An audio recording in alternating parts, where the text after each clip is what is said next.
Kublai pi baro kini longi kubor bam dagasngi.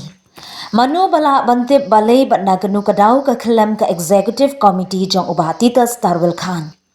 Hatu ka jinkenra trading license ne jingle marway lani namar ka issue uput usam. Tu mentangin ya phai ya ka jingbatai u CEM thamai uba penyat sings im.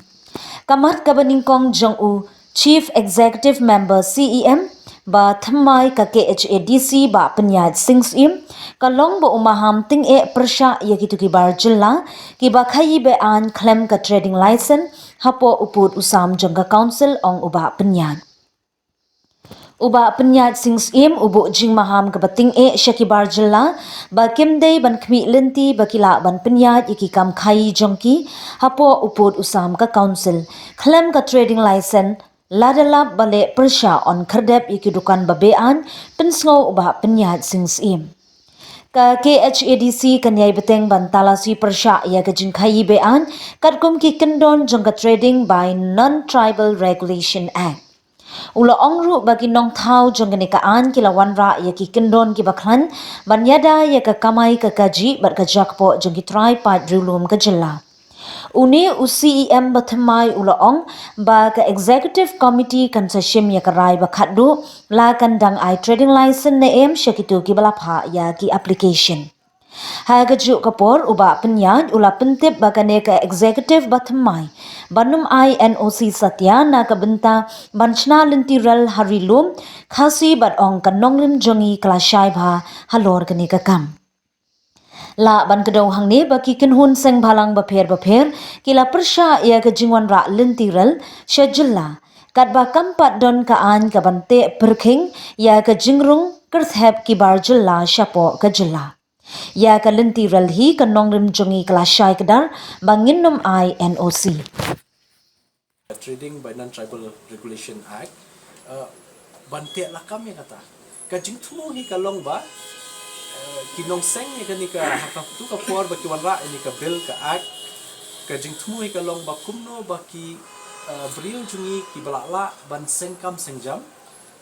kinyo ban trekam kinyo ka business opportunity te kumbalong pat menta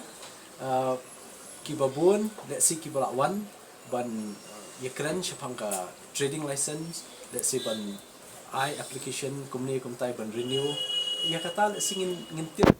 katu kami buat nama barang shimti ngan namla bentuk lun te Henry kawai ka message ka bang akwa ban I yaki non-tribals ki ba KHAÍì hang ni what mod bakin yo lat ban KHAÍì like lun dawan kena gisi what nem sosngan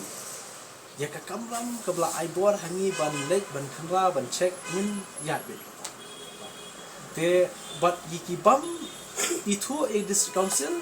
la kadai kalanti ban hak hangi kita ki business jongki ni hak hang te la ki bawan ban apply da kalanti ka badai kataru kasyong hak isi pan ban ainam ai ban penduk na ban ai te nomor tak tahu ni don hak ni ka council long kamtam ka trade department badan kam hadu ta te nakal yang jungi lempep ni ya trailang ni ya tristom ba bon na kimat ki ba kongsan ba ni pendap ni dang yo pat kalat ban ya budin bat ki ministry bat ki official ha Delhi te kumala ban sutu hadu mentang ni dang bon badang yo na ka 15 finance commission tangi kini ki tight grant kamut hadu arhajar akuar te arkway akuar te ladagi phai ya ka antai pat ka bangila ba ka council kan penengkam haki development repair ya kaning kala sateng la jan asna ta kelum yo fa te ngala persyang hi ban budin ban wat jitip bat ka nakaliang jong ka ministry ki penpau ya ka jingkloi ban ya trailang kumju trai but marta tin ne se ka budget session la su la kham tikna ne se ka nu ka basa but ka nu ka bagi